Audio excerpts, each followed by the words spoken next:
Hi, నా పేరు doctor Bharadwaj. నేను సీఈఓ అండ్ చీఫ్ డాక్టర్ పిడికస్ హోమియోపతి. మనం ఈరోజు ఒక ఇంపార్టెంట్ డిసీజ్ గురించి తెలుసుకుందాం. ఇది కామన్ డిసీజ్. దీన్ని లంబార్ స్పాండిలోసిస్ అంటారు, లేకపోతే లో బ్యాక్ పెయిన్ అంటారనమాట. పాతకాలంలో ఇది ఎలా ఉండేదంటే 60 ఏళ్ల తర్వాత లేకపోతే 80 ఏళ్ల తర్వాత ముసలి వాళ్ళకి వచ్చేదనమాట. మా నానమ్మకి కానీ తాతయ్యకి కానీ ఆ ఏజ్లో వచ్చేది. కానీ ఇప్పుడు ఏమవుతుందంటే చాలా అడ్వాన్స్డ్ ఏజ్లో మాకు వచ్చే కేసెస్ ఎలా ఉంటాయంటే 20 ఏళ్ళు, 30 ఏళ్ళు, 30 ఏళ్ళ వాళ్ళైతే చాలా మంది ఉన్నారు. 40 ఏళ్ళు వాళ్ళు వీళ్ళే వస్తున్నారనమాట. దీనికి మెయిన్ రీజన్ ఏంటంటే మెయిన్గా 4 థింగ్స్. ఒకటి, డైట్ సరిగా తీసుకోకపోవడం, ఎక్కువ కార్బోహైడ్రేట్ డైట్ తీసుకోకపోవడం, నిద్ర సరిగా పోకపోవడం, రాత్రంతా మేల్కోవడం, అదేవిధంగా అసలు ఎక్సర్సైజ్ లేకపోవడం, ఫిజికల్ యాక్టివిటీ లేకపోవడం, దీంతో పాటు ఎక్కువ స్ట్రెస్, ప్రతి ఒక్క దానికి స్ట్రెస్ తీసుకోవడం. ఆన్ టాప్ ఆఫ్ ఇట్ ఏమవుతుందంటే ఎక్కువ అడిక్షన్స్, కాఫీలు, టీలు, సిగరెట్లు, ఆల్కహాల్ ఇవన్నీ తీసుకోవడం వల్ల ఈ ప్రాబ్లం అనేది ఎప్పుడో 60 ఏళ్లకో 80 ఏళ్లకో రావాల్సింది చాలా అడ్వాన్స్డ్ ఏజ్లో వస్తుంది. దీనివల్ల మెయిన్గా వచ్చే ప్రాబ్లం ఏంటంటే యంగర్ జనరేషన్లో వాళ్ళ సెక్షువల్ యాక్టివిటీని చాలా దెబ్బతీస్తుంది అనమాట. ఎందుకంటే బ్యాక్ పెయిన్ వల్ల. దీనికి కన్వెన్షనల్ ట్రీట్మెంట్ అంటే అలోపతి కానీ, లేకపోతే వెస్ట్రన్ మెడిసిన్ అంటారు, లేకపోతే ఇంగ్లీష్ మెడిసిన్ అంటారు. ఇదే ఏంటంటే ఒక కార్పొరేట్ హాస్పిటల్ దగ్గరికి మీరు వెళ్ళి తీసుకునే ట్రీట్మెంట్, లేకపోతే ఒక ఆర్థోపెడిషియన్, ఒక న్యూరాలజిస్ట్ దగ్గరికి వెళ్ళి తీసుకునే ట్రీట్మెంట్ని, లేకపోతే మీ ఇంటి దగ్గర ఉన్న డాక్టర్ దగ్గరికి వెళ్ళి తీసుకునే ట్రీట్మెంట్ కన్వెన్షనల్ ట్రీట్మెంట్ అంటారు. ఈ కన్వెన్షనల్ ట్రీట్మెంట్లో దీనికి ఎటువంటి మెడిసిన్స్ లేవు. మీకు జస్ట్ పెయిన్ కిల్లర్స్ ఇస్తారు. ఆ పెయిన్ కిల్లర్స్ తీసుకునేంత వరకు మీకు పెయిన్ బాగానే ఉంటుంది. ఆ తర్వాత మీకు మళ్ళీ పెయిన్ స్టార్ట్ అవుతుందన్నమాట. ఫైనల్ స్టేజ్లో వీళ్ళు ఏం చెప్తారంటే సర్జరీ చేస్తారు. సో సర్జరీ వల్ల చాలా కాంప్లికేషన్స్ ఉంటాయి. అదేవిధంగా పెయిన్ కిల్లర్స్, స్టెరాయిడ్స్ ఇవ్వడం వల్ల చాలా కాంప్లికేషన్స్ ఉంటాయి. పెయిన్ కిల్లర్స్ వల్ల మీ లివర్ దెబ్బ తినచ్చు, కిడ్నీ దెబ్బ తినచ్చు, మీ స్టమక్ దెబ్బ తినచ్చు, నరాలు దెబ్బ తినచ్చు. చాలా ప్రాబ్లమ్స్ దీంట్లో ఉంటాయన్నమాట. హోమియోపతిలో ఒక్క సైడ్ ఎఫెక్ట్ కూడా లేకుండా చాలా ఎఫెక్టివ్గా మీరు లంబార్ స్పాండిలోసిస్కి ట్రీట్మెంట్ తీసుకోవచ్చు. అసలు సర్జరీకి పోవాల్సిన అవసరమే ఉండదు. ఓన్లీ చాలా అడ్వాన్స్డ్ కేసెస్లో మాత్రమే సర్జరీకి వెళ్ళాల్సి వస్తుంది. చాలామంది మా దగ్గరకు వచ్చిన వాళ్ళు, సార్ మాకు అలోపతి డాక్టర్ వాళ్ళు సర్జరీ అడ్వైజ్ చేశారు, మీరేమైనా హెల్ప్ చేయగలరా? 100 మంది మన దగ్గర అలాంటి పేషెంట్స్ వస్తే ఆల్మోస్ట్ 95 మంది పేషెంట్స్కి సర్జరీ వరకు పోకుండా మనం కాపాడవచ్చు. ఏదో ఒక 5% ఆఫ్ ది పేషెంట్స్కి ఇంకా అడ్వాన్స్డ్ స్టేజ్ తప్పనప్పుడు వాళ్ళు సర్జరీకి వెళ్ళాల్సింది తప్పితే most of the surgical cases హోమియోపతిలో మనము జస్ట్ మెడికల్ మేనేజ్మెంట్తో ట్రీట్మెంట్ చేసుకోవచ్చు. ఇది వితౌట్ సైడ్ ఎఫెక్ట్, ఒక్క సైడ్ ఎఫెక్ట్ కూడా లేకుండా హోమియోపతిలో మనము ట్రీట్మెంట్ చేసుకోవచ్చు. అసలు ఈ లంబార్ స్పాండిలోసిస్ అంటే ఏంటి? లంబార్ స్పాండిలోసిస్ అంటే ఏంటంటే మనకు స్పైన్ ఉంటుంది, దాన్ని వర్టిబ్రల్ కాలమ్ అంటాం. సో ఈ వర్టిబ్రల్ కాలమ్ని మన లంబార్ రీజన్ అంటే మన లోయర్ బ్యాక్ రీజన్లో డిఫరెంట్ వర్టిబ్రా ఉంటాయన్నమాట. 5 వర్టిబ్రా ఉంటాయి. ఈ వర్టిబ్రాల్ని అరిగిపోవడము, లేకపోతే ఈ వర్టిబ్రాల్ మధ్యలో డిస్క్ ఉంటుందన్నమాట. ఈ డిస్క్ అరిగిపోవడం, ఏదైతే ఓల్డ్ ఏజ్లో రావాల్సిన చేంజెస్, అరిగిపోయే చేంజెస్ చాలా యంగ్ ఏజ్లో వస్తాయో దాన్నే లంబార్ స్పాండిలోసిస్ అంటామన్నమాట. బేసిక్గా ఇది ఏంటంటే బోన్స్ అరిగిపోవడం, డిస్కులు అరిగిపోవడాన్ని మనము లంబార్ స్పాండిలోసిస్ అని. ఇది ఒక్కటే కాదు, దాని చుట్టూ చాలా స్ట్రక్చర్స్ ఉంటాయి మనకు. టెండాన్స్ అని, లిగమెంట్స్ అని, మజిల్ అని. సో ఇవన్నీ కూడా డీజనరేటివ్ చేంజెస్ వీటిలో కూడా స్టార్ట్ అవుతాయి అన్నమాట. సైన్స్ అండ్ సిమ్టమ్స్కి వచ్చేటప్పటికి ఎటువంటి సైన్స్ అండ్ సిమ్టమ్స్ ఉంటే మీరు లంబార్ స్పాండిలోసిస్ అని ఐడెంటిఫై చేయగలరంటే ఫస్ట్ లోకల్ సిమ్టమ్స్ చూస్తాం. లోకల్గా మీకు లోయర్ బ్యాక్లో పెయిన్ రావడము, లేకపోతే టెండర్నెస్ ఉండడము, ఇక్కడ చాలా స్టిఫ్గా అయిపోవడము, మీకు వెనక్కి ఇట్లా మీ బాడీని రొటేట్ చేయడానికి కాకపోవడము, ఇవన్నీ ఇనిషియల్ సిమ్టమ్స్ అన్నమాట. సో దీన్ని లోకల్ సిమ్టమ్స్ అంటాం. ఒక్కసారి ఈ లోకల్ సిమ్టమ్స్ దాటిన తర్వాత ఎప్పుడైతే నరువు రూట్ పైన కంప్రెస్ అవుతుందో అప్పుడు పెయిన్ అనేది లోయర్ బ్యాక్ నుంచి మీ తొడల్లోకి రావడము, తర్వాత మీ కాళ్ళల్లోకి రావడము, మీ పాదాల్లోకి రావడము, ఇదంతా జరుగుతుంది. అంతేకాకుండా ఎక్కడైతే ఈ నర్వ్ సప్లై చేస్తుందో అక్కడ మజిల్ వీక్నెస్ రావడం, మజిల్ వేస్ట్ అయిపోయినట్లు అనిపించడం, ఇవన్నీ కామన్గా చూస్తుంటాం. దాంతోపాటు డిక్రీజ్డ్ రిఫ్లెక్సెస్ అంటాం అనమాట. మామూలుగా మనము కాలు ఏదైనా షార్ప్ ఆబ్జెక్ట్ పైన పెడితే వెంటనే మనం కాలు విత్డ్రా చేయాలి, దాన్ని రిఫ్లెక్స్ యాక్షన్ అంటాం అనమాట. ఈ రిఫ్లెక్స్ యాక్షన్స్ తగ్గిపోవడము కూడా మనము ఇది కామన్గా చూస్తూ ఉంటాం. దాంతోపాటు మోటార్ వీక్నెస్ అంటారు, అంటే నడవడానికి ఈజీగా ఉండకపోవడము, కాళ్ళు వీక్గా అనిపించడము, పారాస్థీషియా అంటారు అనమాట. పారాస్థీషియా అంటే మీ ఒంటిపైన డిఫరెంట్ సెన్సేషన్ రావడం, ఎస్పెషల్లీ కాళ్ళపైన ఏమవుతుందంటే జర్రులు పాకినట్లు అనిపించడము, చీమలు పాకినట్లు అనిపించడము, పిన్నులతో గుచ్చినట్లు అనిపించడము, ఏదో పాకుతుంది అనిపించడము, ఇవన్నీ పారాస్థీషియా సిమ్టమ్స్ అనమాట. దాంతోపాటు సెన్సరీ లాస్, నమ్నెస్ రావడం, తిమ్ముర్లు ఎక్కడము, సెన్సేషన్ పోవడము, ఇవన్నీ కామన్గా మనము చూస్తూ ఉంటాం కాళ్ళపైన. దీనికంటే అడ్వాన్స్డ్ స్టేజ్ మైలోపతి అంటాం. ఎప్పుడైతే మీ స్పైనల్ కార్డ్ పైన కంప్రెషన్ జరుగుతుందో సిమ్టమ్స్ అనేవి చాలా అడ్వాన్స్డ్ ఉంటాయి. ఇది అడ్వాన్స్డ్ స్టేజ్ ఆఫ్ సిమ్టమ్స్లో ఏమవుతుందంటే మీకు డైజెషన్ సరిగా కాకపోవడము, మోషన్ సరిగా కాకపోవడము, ఎరెక్షన్స్ సరిగా లేకపోవడం, సెక్షువల్ యాక్టివిటీ తగ్గిపోవడము, డిఫికల్టీ ఇన్ వాకింగ్, నడవడానికి రాకపోవడము, బ్యాలెన్స్ లేకపోవడము, మజిల్ కోఆర్డినేషన్ లేకపోవడము, దాని తర్వాత బాగా నమ్నెస్ అంటే మీ కాళ్ళు లేనట్లు అనిపించడము, కాళ్ళు చాలా స్టిఫ్గా అయిపోవడము, రాడ్లలాగా అయిపోవడము, వీక్నెస్ ఉండడము, స్వెల్లింగ్ రావడం లెగ్స్‌లో ఇవన్నీ మనము కామన్‌గా చూస్తుంటాం. దీన్నే సయాటికా అని కూడా అంటూ ఉంటామనమాట. దీంతో పాటు మీకు దగ్గినప్పుడు గానీ, తుమ్మినప్పుడు గానీ, వామిటింగ్ చేసినప్పుడు గానీ, లోయర్ బ్యాక్‌లో పెయిన్ అనేది ఎక్కువ అవుతూ ఉంటుంది. Next investigations. ఇన్వెస్టిగేషన్ అంటే మీరు ఎలాంటి పరీక్షలు చేయించుకోవాలి? ఫస్ట్ మీరు చేయించుకోవాల్సిన పరీక్ష ఏంటంటే ఎక్స్‌రే అంటామనమాట. ఎక్స్‌రేలో మనకు క్లియర్‌గా కనిపిస్తాయి. సో, బోన్ ఏమన్నా అరిగిపోయిందా? లేకపోతే డిస్క్ ఏమన్నా డ్యామేజ్ అయిందా? ఎక్స్ట్రా బోన్ ఏమన్నా ఫార్మ్ అయిందా? దీన్ని ఆస్టియోఫైట్స్ అంటాము. లేకపోతే స్పర్ అంటాము. ఇవన్నీ ఏమన్నా జరిగిందా అని మనం క్లియర్‌గా ఎక్స్‌రేలో చూడొచ్చు. ఇంకా కావాలంటే మనము ఎంఆర్ఐ తీస్తే ఎంఆర్ఐ అనేది ఇంకా అడ్వాన్స్డ్ టెస్ట్. ఈ అడ్వాన్స్డ్ టెస్ట్ చేసినప్పుడు మనకు ఇంకా డీటెయిల్స్ వస్తాయి. సో, స్పైనల్ కార్డ్ పైన కంప్రెస్ అయిందా? ఎంతవరకు కంప్రెస్ అయింది? నర్వ్ రూట్ పైన కంప్రెస్ అయిందా? ఎంతవరకు కంప్రెస్ అయింది? ఈబర్నేషన్ ఏమన్నా ఉందా? లేకపోతే లిప్పింగ్ ఏమన్నా ఉందా? అని ఇంకా చాలా క్లియర్‌గా మనకు ఈ ఎంఆర్ఐ ద్వారా తెలుస్తుంది. దీంతో పాటు చేయాల్సింది ఏందంటే vitamin D levels, calcium levels. ఎప్పుడైతే విటమిన్ డి గానీ, కాల్షియం గానీ మీ బాడీలో తగ్గిపోతుందో, మీకు డీజనరేటివ్ చేంజెస్ గానీ, బోన్స్ అరిగిపోవడం అనేవి గానీ చాలా ఫాస్ట్‌గా జరుగుతాయి. అందుకే మనం ఈ టెస్టులు చేయాల్సొస్తుంది. దీంతో పాటు metabolic changes. So, metabolic disorders అని కొన్ని ఉంటాయి. ఏంటి?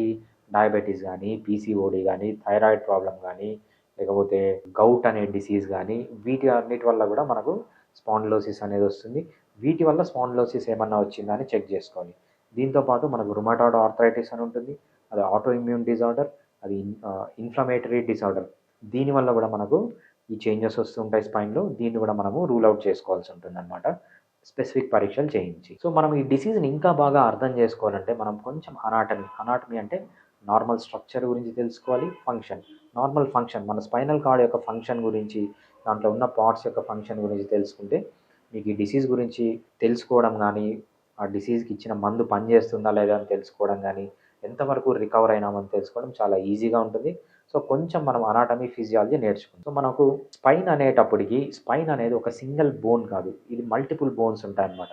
వాటిని వర్టిమంటాం. 2 వర్టిబ్రా మధ్య ఒక కుషన్ లైక్ స్ట్రక్చర్ ఉంటుంది. దాన్ని డిస్క్ అంటాము. దీంతో పాటు ఇక్కడ ఏముంటాయంటే మజిల్స్ ఉంటాయి, టెండాన్స్ ఉంటాయి. టెండాన్స్ అంటే మజిల్‌ని బోన్‌కి కనెక్ట్ చేస్తాయన్నమాట. దాన్ని టెండాన్ అంటారనమాట. లిగమెంట్ అంటాం. 2 బోన్స్‌ని కనెక్ట్ చేసేదాన్ని లిగమెంట్ అంటాం. సో, ఇక్కడ లిగమెంట్స్ కూడా ఉంటాయి. సో, ఈ వర్టిబ్రల్ కెనాల్‌లో ఏమవుతుందంటే మన స్పైనల్ కార్డ్ అంటాం. పెద్ద నర్వ్ వస్తుంది. మన బ్రెయిన్ నుంచి ఒక థిక్ నర్వ్ వస్తుందన్నమాట. ఆ నర్వ్ అనేది మన స్పైనల్ కార్డ్‌లో రన్ అవుతుంది. సో, ఆ రన్ అయ్యే కెనాల్‌ని మనం వర్టిబ్రల్ కెనాల్ అంటాం. సో, ఈ వర్టిబ్రల్ కెనాల్ నుంచి స్పైనల్ కార్డ్ రన్ అవుతుంటుంది. ఈ స్పైనల్ కార్డ్ నుంచి కొన్ని నర్వ్స్ అనేవి బయటకొస్తుంటాయి. దాన్ని స్పైనల్ నర్వ్స్ అంటాం. ఈ నర్వ్స్ అనేవి ఎక్కడి నుంచి బయటకొస్తాయంటే 2 వర్టిబ్రల్ కాలమ్ మధ్య ఒక స్పేస్ ఉంటుందన్నమాట. ఎంప్టీ స్పేస్ ఉంటుంది. దాన్ని ఇంటర్ వర్టిబ్రల్ ఫొరామెన్ అంటాం. ఈ ఫొరామెన్ నుంచి నర్వ్స్ బయటకొస్తుంటాయి. వర్టిబ్రల్ కాలమ్‌లో ఈ స్పైన్ అనేది రన్ అవుతూ ఉంటుందన్నమాట. ఇది నార్మల్ స్ట్రక్చర్ అండ్ ఫంక్షన్. మనకు 5 వర్టిబ్రా ఉంటాయి లోయర్ బ్యాక్‌లో. అదేవిధంగా 2 వర్టిబ్రాకి మధ్యలో మనకు ఒక కుషన్ లైక్ స్ట్రక్చర్ ఉంటుంది.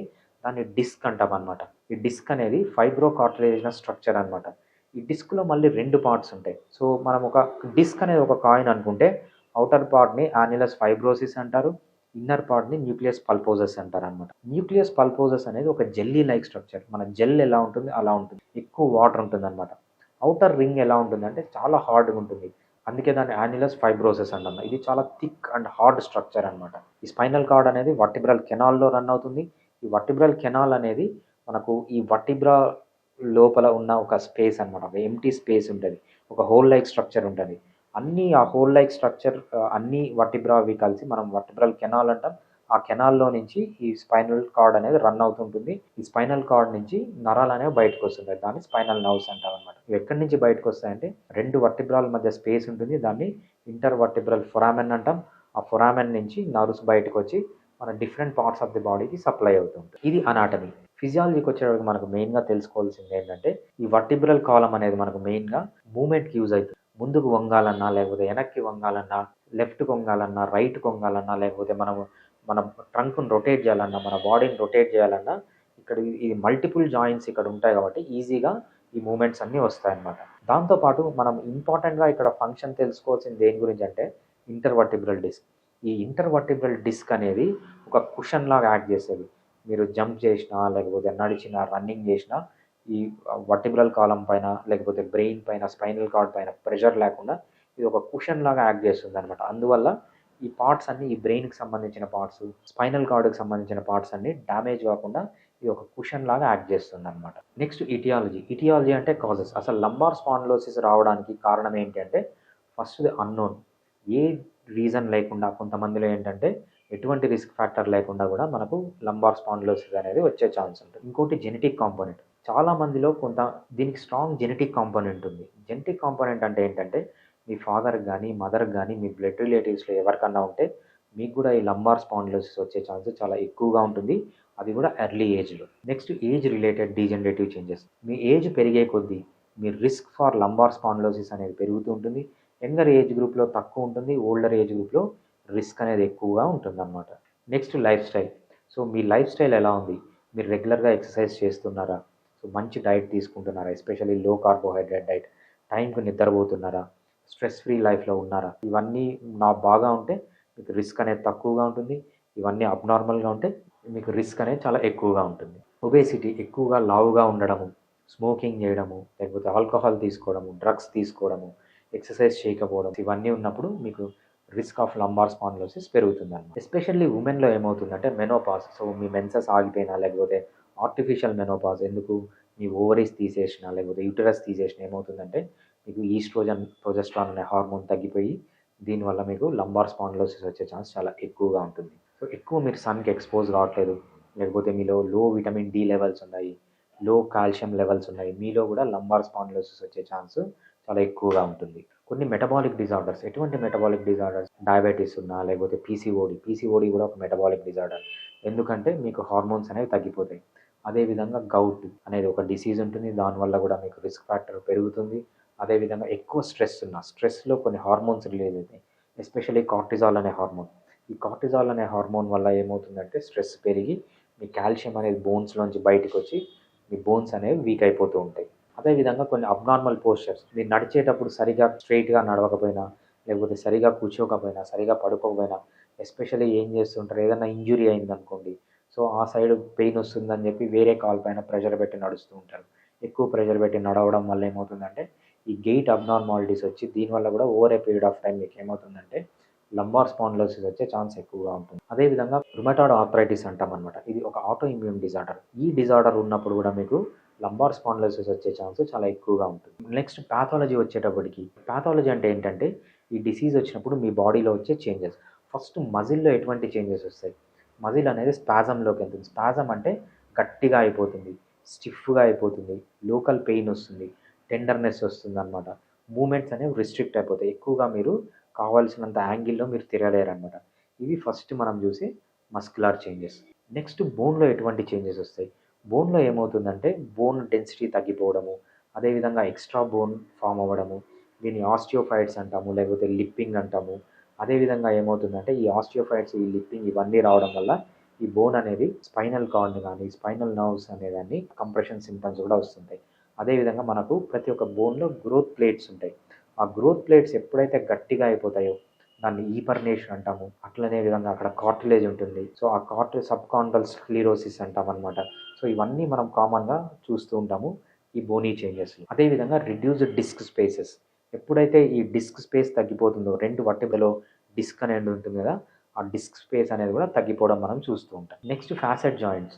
ఈ ఫాసెట్ జాయింట్స్ అంటే 2 వర్టిబ్రాలు ఒక జాయింట్ దగ్గర కలిసి ఉంటాయన్నమాట. దాన్ని ఫాసెట్ జాయింట్ అంటాం. ఈ డిసీజ్‌లో ఏమవుతుందంటే ఆ ఫాసెట్ జాయింట్స్ లూజ్‌గా అయిపోతాయి. అంటే అన్‌స్టేబుల్‌గా మారతాయన్నమాట. అంత స్టేబుల్‌గా ఉండవు ఈ డిసీజ్ వచ్చినప్పుడు. అదేవిధంగా కార్టిలేజ్. సో, మనకు బోన్‌లో గానీ, లేకపోతే కార్టిలేజ్‌లో గానీ మనకు కొల్లాజన్ అనే ఒక పదార్థం ఉంటుందన్నమాట. ఈ కొల్లాజన్ అనేది తగ్గిపోయి అక్కడ ఫ్రాక్చర్స్ రావడం, దీనివల్ల ఎలాస్టిసిటీ పోతుందన్నమాట. బోన్ కూడా బ్రేక్ అవ్వడానికి ఈజీ అయిపోతుంది. నెక్స్ట్ జాయింట్ క్యాప్సూల్ అంటామన్నమాట. జాయింట్ క్యాప్సూల్ అంటే ఏంటంటే ప్రతి ఒక్క జాయింట్ ఒక బ్యాగ్ లైక్ స్ట్రక్చర్‌లో ఉంటుంది. సో, దాన్ని జాయింట్ క్యాప్సూల్ అంటాం. ఇది హైపర్ట్రోఫీ అంటే థిక్‌గా అయిపోవడం కూడా మనం ఈ కండిషన్‌లో చూస్తూ ఉంటాం. Next intervertebral disc. ఈ ఇంటర్వర్టిబ్రల్ డిస్క్ డెసికేషన్ అంటామన్నమాట. డెసికేషన్ అంటే ఏంటంటే దాంట్లో వాటర్ కంటెంట్ తగ్గిపోవడము, తర్వాత అక్కడ ఫ్రాక్చర్స్ రావడము.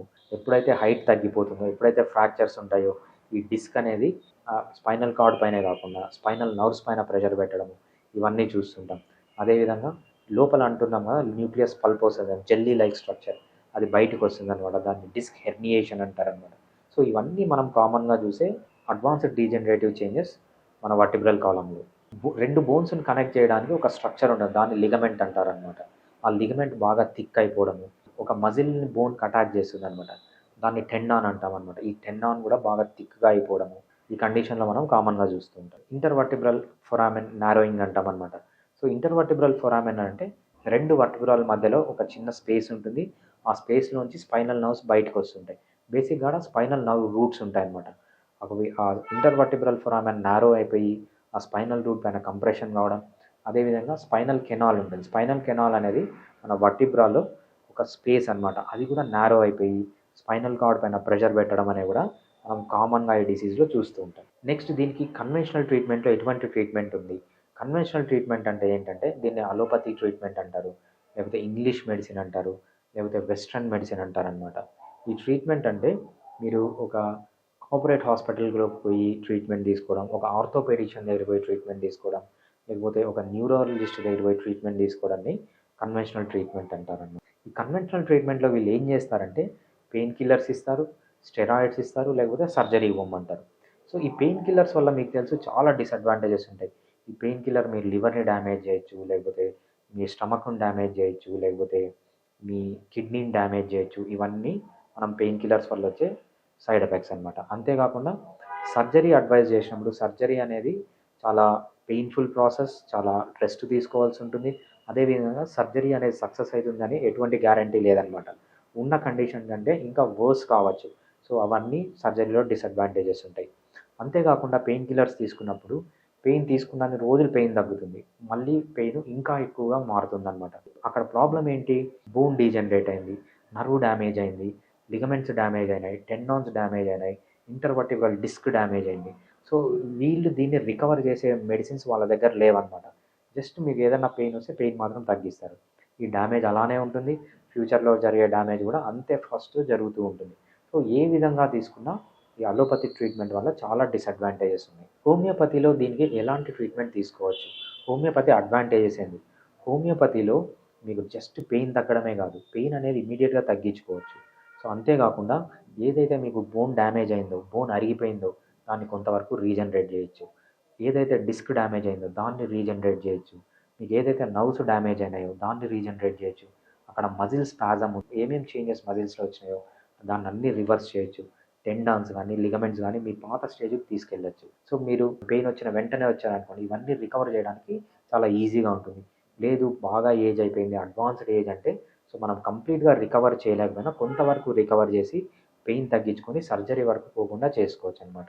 మా దగ్గరకు వచ్చే చాలా పేషెంట్స్ ఎలా ఉంటారంటే, సార్ మాకు ఇంకా సర్జరీ అడ్వైజ్ చేశారు, ఏం చేయాలో తెలియక మేము ఇంటర్నెట్లో సెర్చ్ చేస్తుంటే మీ దగ్గరకు వచ్చాం. ఇటువంటి పేషెంట్లు, సర్జరీ అడ్వైజ్ చేసిన పేషెంట్లు 100 మంది మా దగ్గరకు వస్తే 95 మందికి సర్జరీ వరకు పోకుండా చేసుకోవచ్చు. సో జస్ట్ 5% ఆఫ్ ది పీపుల్కి అడ్వాన్స్డ్ స్టేజ్లో ఉన్న వాళ్ళకి ఏంటంటే ఇంకా సర్జరీ తప్పదు. నార్మల్గా సర్జరీ పోస్ట్ చేసిన వాళ్ళలో ఆల్మోస్ట్ 95% మందికి సర్జరీ వరకు పోకుండా మనము హోమియోపతి ట్రీట్మెంట్తోనే చేసుకోవచ్చు. ఇవన్నీ వితౌట్ సైడ్ ఎఫెక్ట్. హోమియోపతిలో ఈవెన్ సింగిల్ సైడ్ ఎఫెక్ట్ కూడా లేకుండా మనము చాలా ఎఫెక్టివ్గా ఈ ట్రీట్మెంట్ అనేది చేసుకోవచ్చు. నెక్స్ట్ ఈ డిసీజ్ వచ్చిన వాళ్ళు ఎటువంటి ప్రికాషన్స్ తీసుకోవాలి? ఫస్ట్ మీరు చేయాల్సిన ప్రికాషన్ ఏంటంటే ఎక్సర్సైజెస్ ఎలా చేయాలనేది చాలా ఇంపార్టెంట్. మీరు మెయిన్గా గుర్తుపెట్టుకోవాల్సింది ఏంటంటే ఎక్సర్సైజ్ పెయిన్ తగ్గించుకోవడానికి చేయరు. ఎక్సర్సైజ్ ఎందుకు చేస్తామంటే మీ మజిల్స్కి స్ట్రెంగ్త్ ఇచ్చి ఆ స్ట్రెంగ్త్ వల్ల జాయింట్స్ స్టెబిలైజ్ అయ్యి, అంటే మీ వర్టిబ్రల్ కెనాల్ స్టెబిలైజ్ అయ్యి ఆ స్టెబిలైజేషన్ కావడం వల్ల మీకు పెయిన్ అనేది తగ్గుతుంది. అంతేగాని ఎక్సర్సైజ్ చేస్తే మీకు పెయిన్ అనేది తగ్గదన్నమాట. ఎప్పుడు ఎక్సర్సైజ్ చేయాలనేది చాలా ఇంపార్టెంట్. మీరు ఎప్పుడు ఎక్సర్సైజ్ చేయాలంటే మీరు పెయిన్ ఫ్రీగా ఉన్నప్పుడు మాత్రమే ఎక్సర్సైజ్ చేయాలి. పెయిన్లో అసలు ఎక్సర్సైజ్ చేయకూడదు. పెయిన్ ఉన్నప్పుడు కంప్లీట్గా రెస్ట్ తీసుకొని ఒకసారి పెయిన్ తగ్గిన తర్వాతనే మీరు ఎక్సర్సైజెస్ అనేవి స్టార్ట్ చేయాలి. ఎక్సర్సైజెస్ కూడా మీకు బ్యాక్ పెయిన్ వచ్చింది కాబట్టి నేను బ్యాక్కి సంబంధించిన ఎక్సర్సైజ్ ఒక్కటే చేస్తానంటే కుదరదు. మీ ఎంటైర్ కోర్ స్ట్రెంథన్ చేయాలి. అంటే మీ అబ్డామినల్ మజిల్ స్ట్రెంథన్ చేయాలి, మీ సైడ్లో ఉన్న మజిల్ స్ట్రెంథన్ చేయాలి, దాంతోపాటు బ్యాక్లో ఉన్న మజిల్స్ కూడా స్ట్రెంథన్ చేసుకోవాలి. అంటే entire core has to be strengthened and stabilised. మీరు మెయిన్గా ఎటువంటి ఎక్సర్సైజెస్ చేయాలి? ఫ్లెక్షన్ ఎక్సర్సైజెస్ అంటే ఫార్వర్డ్ బెండింగ్ ఎక్సర్సైజెస్ చేయొచ్చు, extension exercises backward bending exercises చేయొచ్చు, లాటరల్ ఫ్లెక్షన్ అంటే లెఫ్ట్ సైడ్ కానీ రైట్ సైడ్ కానీ బెండ్ అయ్యే ఎక్సర్సైజెస్ చేయొచ్చు. మీరు రొటేషన్ ఎక్సర్సైజెస్ అవాయిడ్ చేయండి. అంటే ఇట్లా లెఫ్ట్కి రైట్కి మీ ఎంటైర్ ట్రంక్ని తిప్పడం అనేది అవాయిడ్ చేయడం చాలా మంచిది. కొంతమందికి ఏమవుతుందంటే ఫార్వర్డ్ బెండ్ చేస్తే ఏమవుతుందంటే పెయిన్ ఎక్కువ అవుతుంది. అటువంటి వాళ్ళు ఏం చేయాలంటే ఎక్స్టెన్షన్ అంటే బ్యాక్వర్డ్ బెండింగ్ ఎక్సర్సైజెస్ చేస్తే వాళ్ళకి పెయిన్ అనేది రిలీఫ్ ఉంటుంది. కొంతమందికి బ్యాక్వర్డ్ బెండ్ అయితే ఏమవుతుందంటే పెయిన్ ఎక్కువ అవుతుంది. అటువంటి వాళ్ళు ఏం చేయాలంటే ఎక్కువగా ఫార్వర్డ్ బెండింగ్ ఎక్సర్సైజెస్ చేయాలి. ఎప్పుడైతే ఫార్వర్డ్ బెండింగ్ ఎక్సర్సైజెస్ చేస్తారో వాళ్ళకి బ్యాక్‌లో పెయిన్ అనేది రిలీఫ్ అవుతుందనమాట. ఎక్సర్సైజ్ అనేది ఎందుకు ఇంపార్టెంట్? ఈ ఎక్సర్సైజ్ ఏం చేస్తుందంటే మజిల్‌కి కొంచెం యాక్షన్ ఇచ్చి మజిల్ వేస్ట్ కాకుండా చూస్తుంది. ఎప్పుడైతే మీరు మజిల్స్ యూజ్ చేయరో అవి థిన్‌గా అయిపోతాయి, వీక్‌గా అయిపోతాయి. అప్పుడే మీకు పెయిన్స్ అనేవి స్టార్ట్ అయితాయి. జాయింట్స్ అన్నీ ఇన్‌స్టేబుల్ అయ్యి పెయిన్ అనేది స్టార్ట్ అయితాయి. ఎప్పుడైతే మీరు మజిల్‌కి మూవ్‌మెంట్ ఇస్తూ ఉంటారో అది బాగా గట్టిగా తయారవుతుంది, స్ట్రాంగ్‌గా తయారవుతుంది. మీ జాయింట్స్‌ని స్టెబిలైజ్ చేస్తుంది. అప్పుడు మీకు పెయిన్ అనేది రాకుండా ఉంటుంది. ఇంకోటి మీరు గుర్తుపెట్టుకోవాల్సిందేంటంటే, ఏదన్నా ఎక్సర్సైజ్ మీకు పెయిన్ ఇంక్రీజ్ చేసిందంటే, ఆ ఎక్సర్సైజ్‌ని మీరు వెంటనే స్టాప్ చేయాలి. అదే విధంగా మీకు ఏదన్నా ఎక్సర్సైజ్ వల్ల పెయిన్ కొత్తగా వచ్చింది, లేకపోతే పెయిన్ ఇంక్రీజ్ అయిందంటే, దానికి 3 రీజన్‌లుంటాయి. ఒకటి మీరు కరెక్ట్ ఎక్సర్సైజ్ సెలెక్ట్ చేసుకోకపోయి ఉండొచ్చు, ఎక్సర్సైజ్‌ని రాంగ్‌గా చేసి ఉండొచ్చు, లేకపోతే ఎక్సర్సైజ్‌ని కరెక్ట్ టైమింగ్‌లో అంటే ఏ టైంలో చేయాలో ఆ టైంలో చేయకపోవచ్చనమాట. ఈ 3 రీజన్స్ మీకు ఎక్సర్సైజ్ చేసిన తర్వాత పెయిన్ రావడానికి. లంబోసాక్రల్ బెల్ట్ అని దొరుకుతుంది. అంటే మనం ఇక్కడ యేసుకునే బెల్ట్ కామన్‌గా దొరుకుతుంది. ఆ బెల్ట్ అనేది ఎప్పుడైతే పెయిన్ ఎక్కువగా ఉంటుందో, అక్యూట్ పెయిన్ ఉంటుందో అప్పుడు మాత్రమే వేసుకోవాలి. పెయిన్ తగ్గిపోయినంక దీన్ని వాడకూడదు. పెయిన్ తగ్గిపోయినంక దీన్ని వాడకుండా ఉండడం వల్ల ఏమవుతుందంటే, మజిల్స్ అన్నీ స్ట్రెంథెన్ అయ్యి పెయిన్ అనేది మళ్ళీ మళ్ళీ రాకుండా ఉంటుందనమాట. మీరు గుర్తుపెట్టుకోవాల్సిందేంటంటే, బెల్ట్ వేసుకోవచ్చు. కానీ ఎక్కువ పెయిన్ అంటే అక్యూట్ పెయిన్‌లో ఉన్నప్పుడు మాత్రమే ఆ బెల్ట్ అనేది వేసుకోవాలి. లంబార్ స్పాండిలోసిస్ ఉన్నప్పుడు ఎలా పడుకుంటున్నారు, ఎలా కూర్చుంటున్నారు, ఎలా లేస్తున్నారు అనేది చాలా ఇంపార్టెంట్. ఎటువంటి పరిస్థితిలో మీరు సడన్‌గా కూర్చోవడం గానీ, సడన్‌గా పడుకోవడం గానీ, సడన్‌గా లేయడం గానీ చేయకూడదు. ఇంకొకటి నేలపైన పడుకోవడం, నేలపైన కూర్చోవడం కంప్లీట్‌గా అవాయిడ్ చేయాలి. అదేవిధంగా చాలా లోగా ఉన్న చైర్స్, చాలా తక్కువ హైట్‌లో ఉన్న సోఫాలు, లేకపోతే చాలా తక్కువ హైట్‌లో ఉన్న బెడ్స్ పైన పడుకోవడం గానీ, కూర్చోవడం గానీ, వాటిపై నుంచి లేయడం గానీ అసలు చేయకూడదు. దీనివల్ల ఏమవుతుందంటే ఇంకా మీ వర్టిబ్రల్ కాలమ్ పైన ప్రెషర్ పడి డీజనరేషన్ అనేది చాలా ఫాస్ట్‌గా అవుతుంది. పెయిన్ గూడా చాలా అక్యూట్‌గా పెరుగుతుంది. మీరు ఒక్కసారి పడుకున్న తర్వాత లేయడం అనేది చాలా ఇంపార్టెంట్. మీరు ఏం జేయాలంటే, మీరు పడుకున్న తర్వాత లేయాలన్నప్పుడు ఒక సైడ్‌కు తిరిగి, మీరు ఆపోజిట్ చెయ్యిని బెడ్ పైన పెట్టి, దీన్ని పుష్ చేస్తూ, మీరు సపోర్ట్ తీసుకొని లేయాలే తప్పితే, సడెన్‌గా ఇలా లేయకూడదనమాట. అదేవిధంగా కూర్చున్నప్పుడు గూడా మీరు లేసేది ఎలా లేయాలంటే, కూర్చొని మీ చేతి రెండిటితో చైర్ పైన సపోర్ట్ తీసుకొని, ఈ చేతిని ప్రెస్ చేసినప్పుడు, ఈ చేతి సపోర్ట్‌తోనే మీరు లేయాలి తప్పితే, సడెన్‌గా లేయడము, చేతులు యూజ్ చేయకుండా లేయడం, కూర్చోవడం మాత్రం చేయకూడదు. ఇంకో విషయం ఏంటంటే, చాలా థిక్‌గా ఉన్న బెడ్ గానీ, లేకపోతే స్ప్రింగ్‌తో తయారు చేసిన బెడ్ గానీ, చాలా మెత్తగా ఉన్న బెడ్ పైన గానీ పడుకోకూడదనమాట. సో, అట్లని చెప్పి మీరు ఫ్లాట్‌గా ఉన్న సర్ఫేస్ పైన జస్ట్ ఒక బెడ్ షీట్ ఏసుకొని పడుకోవాల్సిన అవసరం లేదు. 1 ఇంచ్ లేకపోతే 2 ఇంచుల థిక్‌నెస్ ఉన్న నార్మల్ బెడ్‌ని, ఒక కాటన్‌తో తయారు చేసిన బెడ్‌ని వేసుకొని, ఆ మ్యాట్రిసెస్‌ని వేసుకొని దానిపైన హ్యాపీగా పడుకోవచ్చు. సో, దీనివల్ల ఎటువంటి ప్రాబ్లమ్ అనేది లేదు. మీరు కొన్ని మూవ్‌మెంట్స్‌ని అవాయిడ్ చేయాలి. ఎటువంటి మూవ్‌మెంట్స్? సడెన్‌గా ముందుకు వంగడం గానీ, వెయిట్స్ ఎత్తడం గానీ, లేకపోతే స్క్వాటింగ్ పొజిషన్ అంటారు. అంటే మీరు ఇండియన్ టాయిలెట్‌లో కూర్చుంటారు చూసారా? అటువంటి పొజిషన్‌లో కూర్చోవడం గానీ కంప్లీట్‌గా అవాయిడ్ చేయాలి. మీరు ఏ మూవ్‌మెంట్ చేసినా స్లోగా చేయాలే తప్పితే సడెన్‌గా చేయకూడదు. నెక్స్ట్ డైట్‌కొచ్చేటప్పటికి వీలైనంత వరకు లో కార్బోహైడ్రేట్ ఫుడ్ తీసుకోండి. ఎక్కువ కార్బోహైడ్రేట్ తీసుకుంటే ఎక్కువ మీ బ్లడ్‌లో కార్బోహైడ్రేట్ ఉండడం వల్ల, లేకపోతే ఎక్కువ ఇన్సులిన్ రిలీజ్ కావడం వల్ల మీ బోన్స్ అనేవి ఫర్దర్‌గా డ్యామేజ్ అయితాయి. సో, ఇంపార్టెంట్ డైట్ టిప్ ఏంటంటే లో కార్బోహైడ్రేట్ ఫుడ్. దాంతో పాటు మంచిగా విటమిన్స్ తీసుకోవాలి, మినరల్స్ ఉన్న ఫుడ్ తీసుకోవాలి. ఆకుకూరలు, కాయగూరలు, ప్రోటీన్స్ మంచిగా చికెను, మటను, నాన్ వెజ్ బాగా తినండి. దీనివల్ల బాగా నట్స్ తీసుకోండి. మంచిగా పల్సెస్ అంటే మనము మొలకలు అంటాం కదా! ఇవన్నీ బాగా తీసుకోవచ్చు ఫుడ్‌లో. నెక్స్ట్ ఈ డిసీజ్‌ని పట్టించుకోకపోతే ఏమవుతుంది? ఇనీషియల్‌గా సింప్టమ్స్ అనేవి లోకల్‌గానే ఉంటాయి. అంటే మీ బ్యాక్ వరకు మాత్రమే ఉంటాయి. ఎప్పుడైతే నెక్స్ట్ స్టేజ్‌కెళ్తుందో రాడిక్యులోపతి అంటాం. పెయిన్ మీ కాళ్ళల్లోకి రావడము, అదేవిధంగా మోకాళ్ళలోకి రావడము, అక్కడి నుంచి పాదాల్లోకి రావడము, వియర్డ్ సెన్సేషన్ రావడము, సో, టింగ్లింగ్, నమ్‌నెస్ ఇవన్నీ ఉండడం జరుగుతుంది. ఈ స్టేజ్‌లో గూడా మీరు పట్టించుకోకుండా వదిలేస్తే నెక్స్ట్ ఇంకా డేంజరస్ సింప్టమ్స్ వస్తాయి. ఎటువంటివి? మోషన్ సరిగ్గా రాకపోవడము, సెక్షువల్ యాక్టివిటీ తగ్గిపోవడము, డైజెషన్ సరిగ్గా కాకపోవడము, సో, నడక సరిగ్గా ఉండకపోవడము, గెయిట్ ప్రాబ్లమ్స్, మజిల్ వీక్‌నెస్ ఇవన్నీ ఫర్దర్ స్టేజ్‌లో వస్తాయన్నమాట. సో, ఈ స్టేజ్‌లోకొచ్చినప్పుడు మీరు సర్జరీకెళ్ళాల్సొస్తుంది. సో, అందుకు ఎంత త్వరగా మీరు ట్రీట్మెంట్ తీసుకుంటే అంత మంచిది. మేము ఫిడికస్ హోమియోపతి, మేము చైన్ ఆఫ్ క్లినిక్స్ అంటే మాకు మల్టిపుల్ క్లినిక్స్ అక్రాస్ ఇండియా ఉన్నాయి. సో, మేము 2 టైప్స్ ఆఫ్ కన్సల్టేషన్ ఇస్తామన్నమాట. ఒకటి ఆన్‌లైన్ కన్సల్టేషన్, ఒకటి in person consultation. Online consultation అంటే మీరు ప్రపంచంలో ఎక్కడున్నా ఇండియాలో గానీ, యూకేలో గానీ, యూఎస్‌లో గానీ, ఈవెన్ పాకిస్తాన్‌లో ఉన్నా గూడా మాతో ఫోన్‌లో మాట్లాడి, మీకు నచ్చిన ఆడియో కాల్ గానీ, వీడియో కాల్ గానీ మాకు చేసి, మీ కేస్ మొత్తం మాకు చెప్పిన తర్వాత, ఏమన్నా రిపోర్ట్స్ అవసరమైతే మీరు లోకల్‌గానే తీసుకొని మాకు ఆ రిపోర్ట్స్ పంపిస్తే, ఆ రిపోర్ట్‌ని స్టడీ జేసి, మీకు మెడిసిన్స్ ఇంటికే పంపిస్తామనమాట. వితిన్ ఇండియా అయితే 2 to 3 డేస్లో వస్తాయి. యూఎస్ కానీ, యూకే కానీ, ఇంకా ప్రపంచంలో ఎక్కడైనా కానీ 5 డేస్ టు 6 డేస్, అంటే 5 రోజుల నుంచి 6 రోజుల లోపల మీకు మెడిసిన్స్ ఇంటికే వచ్చేస్తాయి. సో మీరు తీసుకొని వాడుకోవచ్చు అనమాట. లేకపోతే ఇన్ పర్సన్ కన్సల్టేషన్ కావాలనుకున్న వాళ్ళు మాకు ఫోన్ చేసి మీకు దగ్గరలో ఉన్న బ్రాంచ్కి వెళ్తే సో మీరు డాక్టర్ ముందే కూర్చొని ట్రీట్మెంట్ తీసుకోవచ్చు. Thank you.